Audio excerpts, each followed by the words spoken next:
which is it's kind of nuclear chemistry, kind of not named correctly, because we're not going to talk about the chemistry you're used to, where you pour two chemicals together and they react.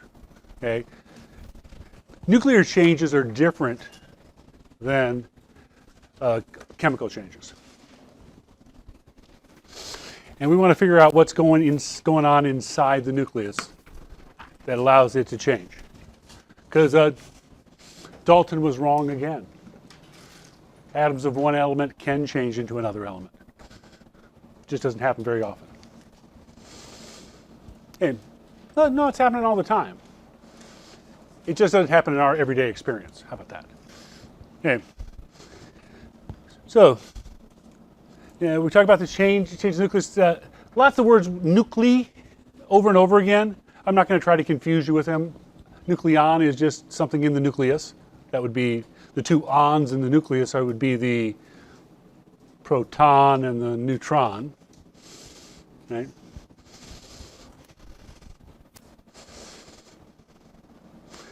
And when they want to talk about a very specific radioactive atom, they call it a nuclide. Instead of chloride, fluoride, bromide, they got a nuclide.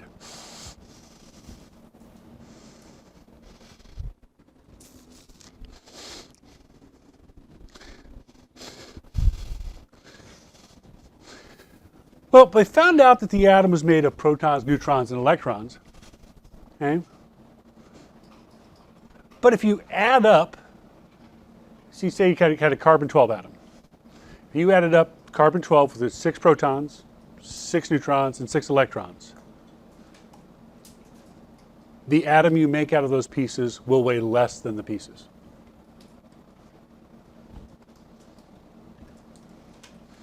Which is strange. That if you add up the mass of the protons, neutrons, electrons in an atom, it weighs more than the atom does. So somehow, in putting those pieces together, we've destroyed mass. All the pieces are there.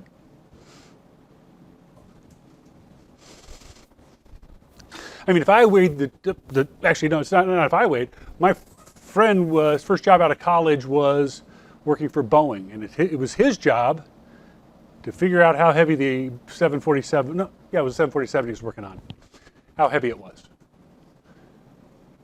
Do you think they weighed the plane? They hadn't built it yet. How are they going to weigh it? Well, they calculated the weight of every single part on the plane, and they added up all the parts. And that's how heavy the plane was going to be. But if you try that with atoms, add up the protons, the neutrons, and the electrons, the piece you made weighs less than the pieces you put in, which breaks Lavoisier's law of conservation of mass. Okay? Lavoisier was wrong. And in this case, it brings me to the point where lots of people have said laws are permanent, stronger than theories. No, they're just as permanent as theories. When you find someplace it doesn't work, you come up with a new law. Okay? So where does that mass go? Okay. Well, the law of conservation of mass doesn't work in nuclear changes. It doesn't work. Mass gets destroyed.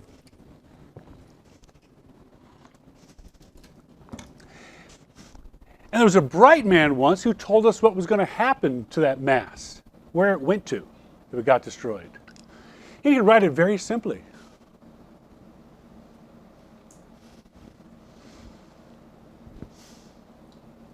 E equals mc squared. You've all seen it before. This is how they normally write down Einstein's theory of relativity. But what's relative is E stands for energy, M stands for mass. So energy equals mass times the conversion factor. Energy is mass. That's what an equal sign is, right? Equals means is. Energy is mass. Whoa. Okay. What about the c? C is the speed of light, which is 3 times 10 to the 8th meters per second. I hate things without units.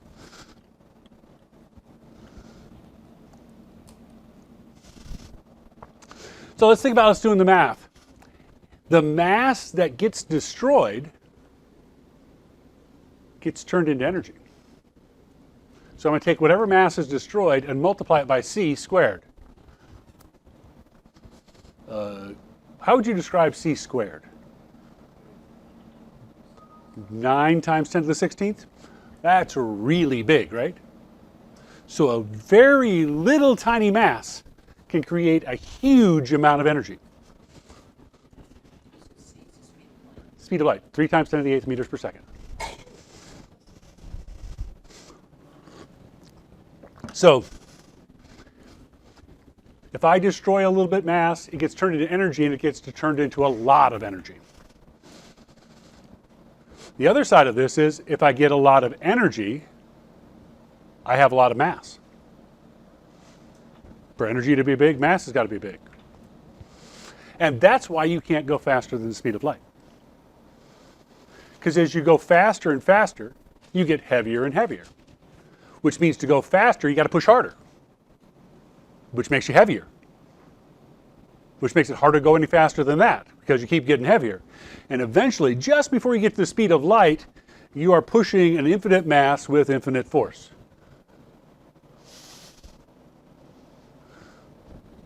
This explains why there's a speed limit to the universe. Because mass gets big. Imagine if you were pushing a bicycle and the faster you got, the more of a truck it turned into. Okay? That's what's going on. That's why there's a speed limit to the universe, is because of this simple equation. That if energy is mass, the faster I go, the heavier I am. And what they call that energy released when you put that atom together, it's called the nuclear binding energy. So what's holding together the nucleus is energy. Well, sure.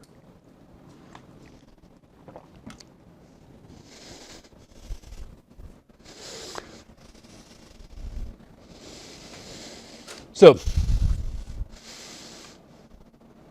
which atoms change? Which ones change? It's called nuclear binding energy. Which atoms change? Well, why would the atoms change to begin with?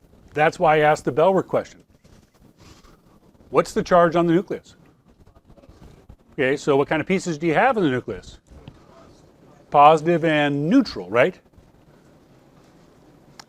Well, think about that powers of 10 video. They stopped at 10 to the 16th. At 10 to the 13th, you can see the individual protons and neutrons next to each other. What's going to happen if you put protons next to each other? Well, they got the same charge, so they're going to repel. And if you can get them 10 to the minus 13th meters, they're really close together. So they're going to repel each other really strongly. So there's got to be some force in the nucleus that holds them together. So they call that force in the nucleus, creatively, the nuclear force. There's actually 2 of them.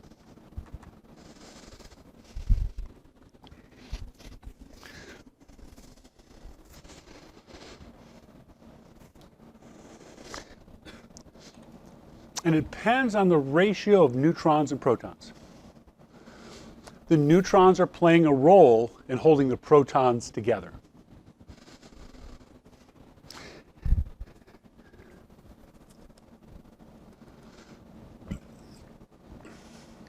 So the force in the nucleus has to be caused by interacting between protons and neutrons, because that's all that's there. And it's the ratio of protons and neutrons that determines how well it's held together. Because we always have the charge trying to push it apart. So it's a tug of war to keep it together. It's got to be a force holding it together. Okay. And the ratio, below 20 to 1, if you have 1 neutron for every proton, it's stable. So carbon-12 would be stable. That's why it's mostly carbon-12, because carbon-12 is stable. So once you get to 12, carbon-12, you're done. So anything below 20, we expect it to be about 1 to 1. Okay? Above 20, it gradually increases to 1.5 to 1. You need more neutrons once you get above 20. Gradually, the bigger it gets, the more neutrons you need for each proton. Eventually to the point where you need 1.5 neutrons for every proton.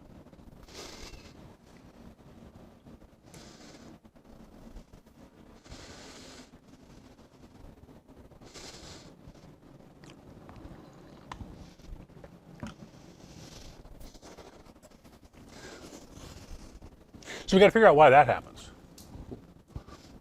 What's going on with those forces that would explain why you would have to have more neutrons as you got more protons?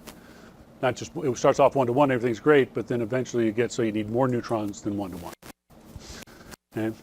And because that they have to make a pair to hang on to each other, even numbers are more stable than odd numbers. They have to pair up to hang on to each other. So even numbers are more stable than odd numbers. So if you've got an odd number with too few neutrons, you can expect bad things to happen.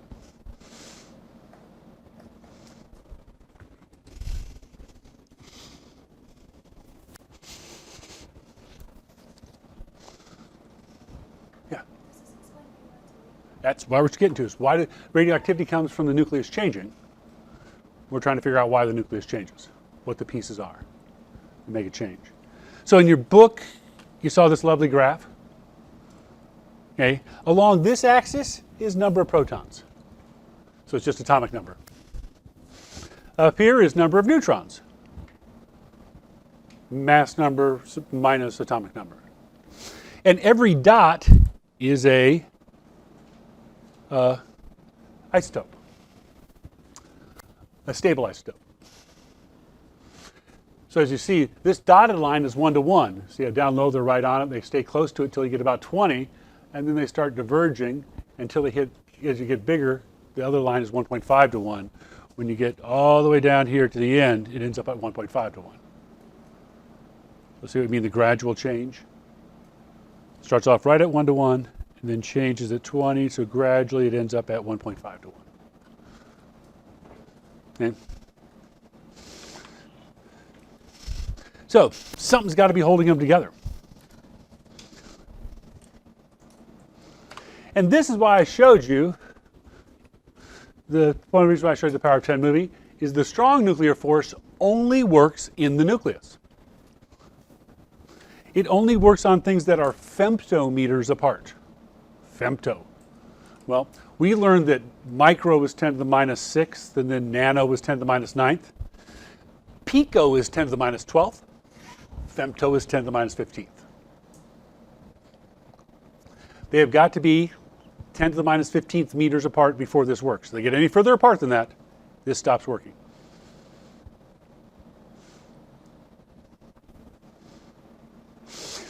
But it's got some bizarre properties. Right?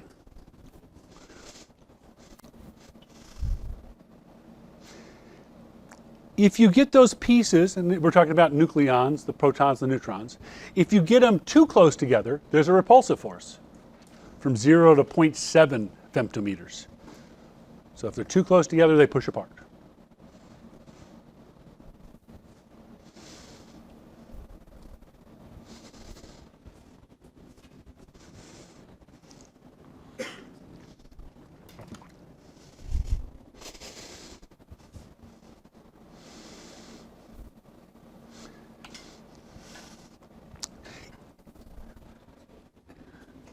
Between 0.7 and 2.5, it's an attractive force.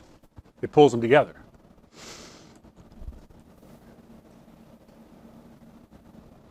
That's what's holding on to that's what's holding your nucleons together, is that attractive force when they get close enough, but not too close. And once you get past 2.5 femtometers, it's not noticeable.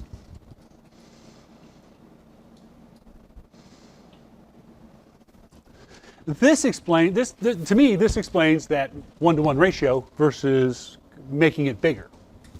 Okay, if I only have a few nucleons, right? the neutrons are going to be right next to the protons, right? Everything's going to be touching each other. But when I make a big nucleus, the neutron over here is going to be more than 2.5 femtometers from that neutron over there, right? So the ones over here can't affect that side, so I need more of them. Whereas when I put a proton in and a neutron in at the beginning, they affect each other equally. When I put a proton over here and I put a neutron in over here, it's not going to affect that proton. So I'm going to add an extra one to make sure it's closer. Does that make sense? So when you're 1-to-1, it's small enough that every neutron can affect every proton. As it gets bigger, the neutrons are able to affect fewer and fewer protons, so you need more and more of them. Make sense? And now, working on things 10 to the minus 15th meters, man, that's kind of tiny. Actually, the weak nuclear force works on the inside of the proton. It's what holds the proton together, because the proton is made up of smaller things called quarks. We're not studying quarks. That's physics. I don't know where they draw the line. I guess it's how big the machine is that you have to find it. And how do they find out that there's parts of protons? They slam them together. Particle accelerators, they take particles and slam them together and see what shards come flying out.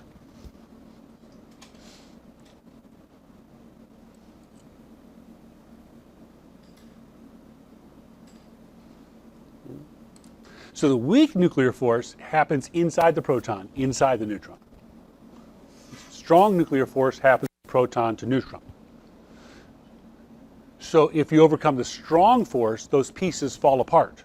Protons and neutrons separate into different pieces.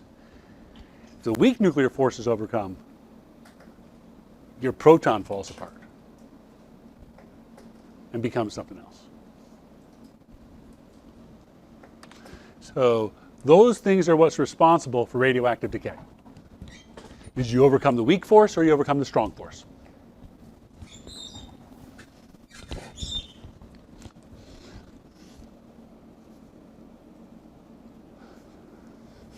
So today, a lot of it is about scale. You got to get close enough together for the strong forces to work, and you got to get inside the proton for the weak forces to work. Yeah. So, just so we get all, okay, there are actually only 4 forces in the entire universe. 4. Okay, gravity, you knew about. Electromagnetic, that's electricity and charge moving around and magnetism moving things around. You can push things with the magnet, push things with the charge. And then the 2 we talked about today, the weak and the strong. Okay. They affect different kinds of particles. See, the strong hooks together neutrons and protons. Okay. The electromagnetic, positives attracting, same charge repelling, opposites attracting. The weak happens inside here, and gravity, 2 masses. All you need is 2 masses. Strength. Okay, so they said if the strong force, if you called the strong force 1, the next strongest force is charge. And strong force is 137 times stronger than charge. That's why you can hold those positive pieces together in the nucleus. It's because the strong force, when you can get it, is strong. And it's going to, if you can pull 137 times harder than something, you've got a good chance of holding on to it. Right?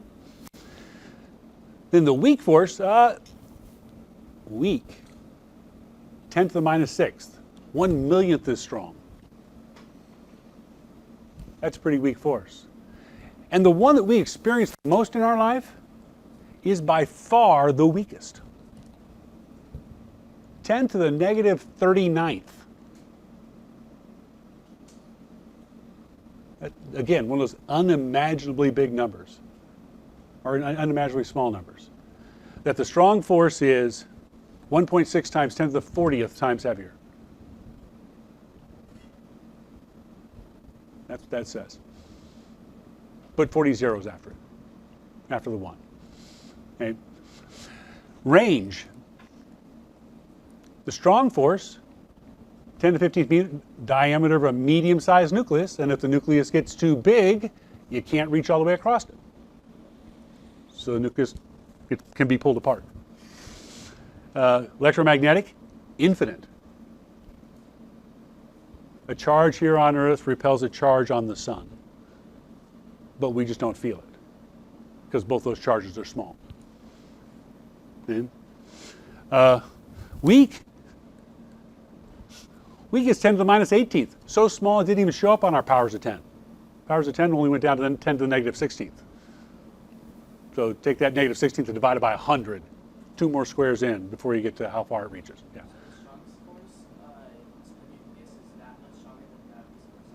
Yeah, yeah. Okay, and again, gravity's range is infinite, and the reason why we feel it is for us, one of these is Earth. One of the masses is Earth. That's why we get to feel it. Do you notice it that you're attracted to your neighbor? Well, you are. You both have mass. If you're next to each other, gravity is pulling the two of you together. You just can't feel it because it's this weak. You need something like a planet before you feel it. You need something big and heavy before you can feel the effects of gravity. It's always there. And particles, nucleons, they call them gluons because they help stick things together. Gluon, that wasn't an accident. They chose that on purpose. Hey, it sticks the nucleus together. The particle that does that is a gluon. A particle for electromagnetic is the photon with no mass. Apparently there's some intermediate vector bosons, and they don't know about gravity. I keep telling you, they don't know about gravity because it's weak, it's hard to study. We hadn't thought about it that way. It's so weak, it's hard to study. Okay. So those are the forces. These electromagnetic gravity are the ones you experience every day. What's keeping it together is strong and weak forces. So we said nuclear reactions, the nucleus can change. And we'll talk about how it changes and how we can predict those changes, but for today we're just going to describe those changes. And we're going to describe them with an equation.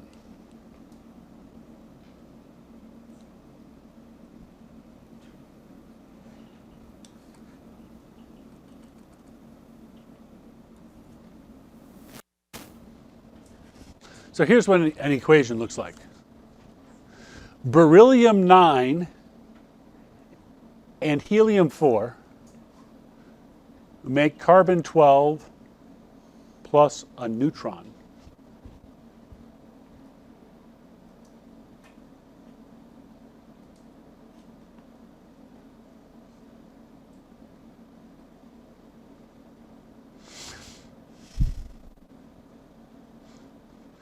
Okay, the arrow is the divider.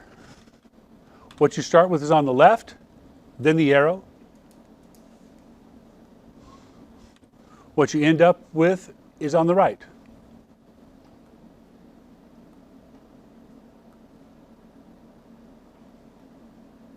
Come on, I touched that.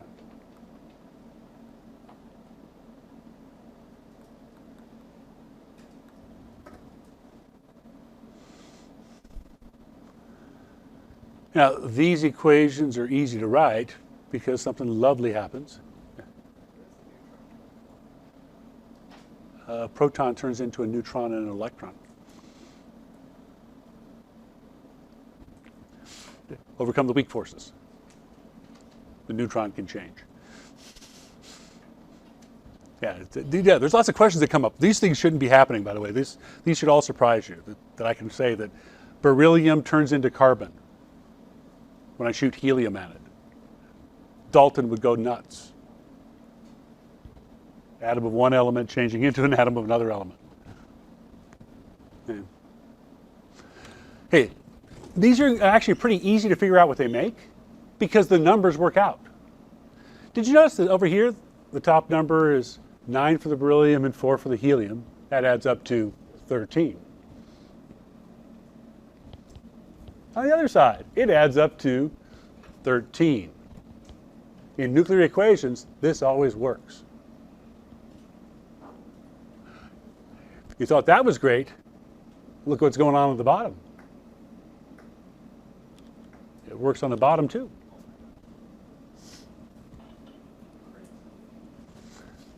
Four and 2, 6 and 0. So the top is always 13, the bottom is always 6 on this one.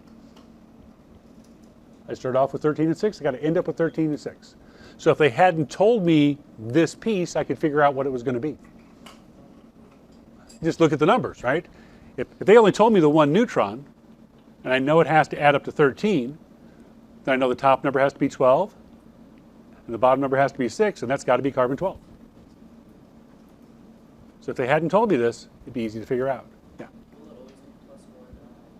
Yeah, no, it's different parts come out of the nucleus. That's different kinds of radioactive decay, so you can make a bunch of different pieces. And that is called transmutation.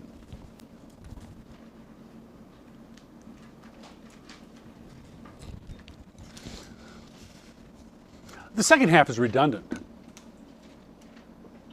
because it's the nucleus that determines what kind of atom you have. So if you're going to change the type of atom, you have to change the nucleus.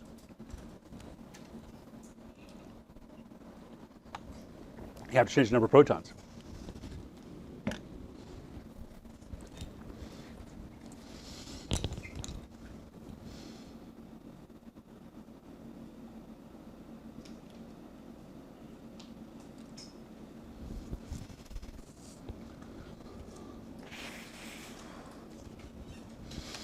And radioactive decay. Radioactive decay is spontaneously falling apart, giving off a small piece of the nucleus. Spontaneous. That means you don't have to do anything. Just sitting there, it'll give it off. This is where Rutherford got his alpha particles. The uranium just sitting there occasionally threw out an alpha particle. And the uranium atom stopped being uranium atom in there and turned into something else. So spontaneous means you don't have to do anything. No outside energy is required. If it just sits there, it gives it off. And what it gives off is called radiation. Nuclear radiation is particles or energy, which is actually important because most times radiation is just energy. But they're actually going to talk about the particles that come off, because they come off with a lot of energy.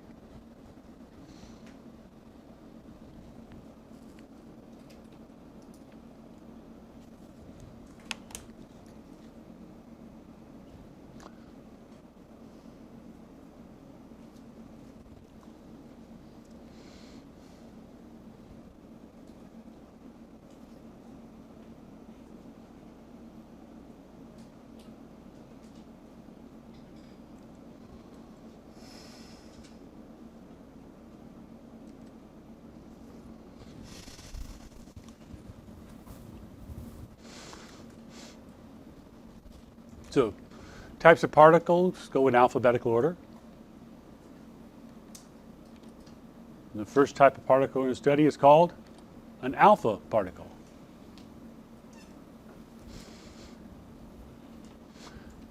And an alpha particle is a helium-4 nucleus.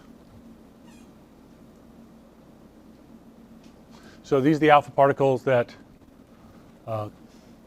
Rutherford shot at gold foil. All you had to do is have some uraniums, and these helium nuclei come out. So helium nucleus, helium is number 2.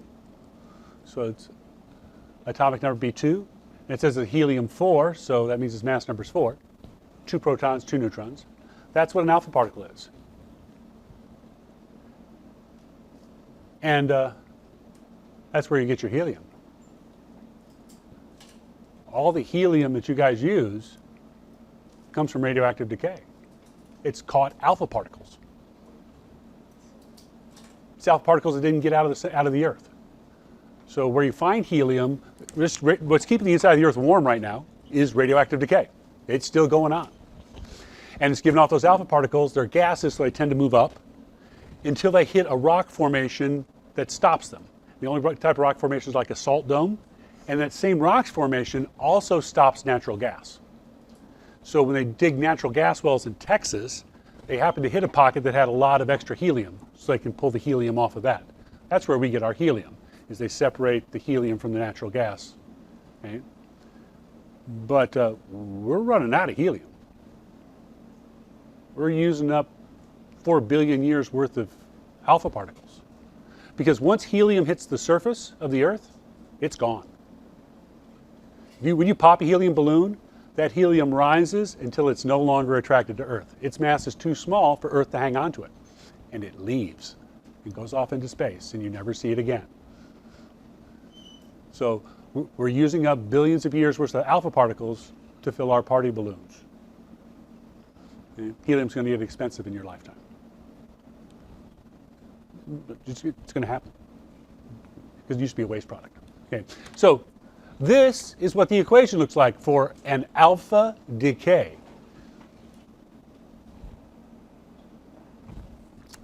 And we will talk about all the rest of the types of particles and how to decide which ones they're going to do tomorrow after you've read about it.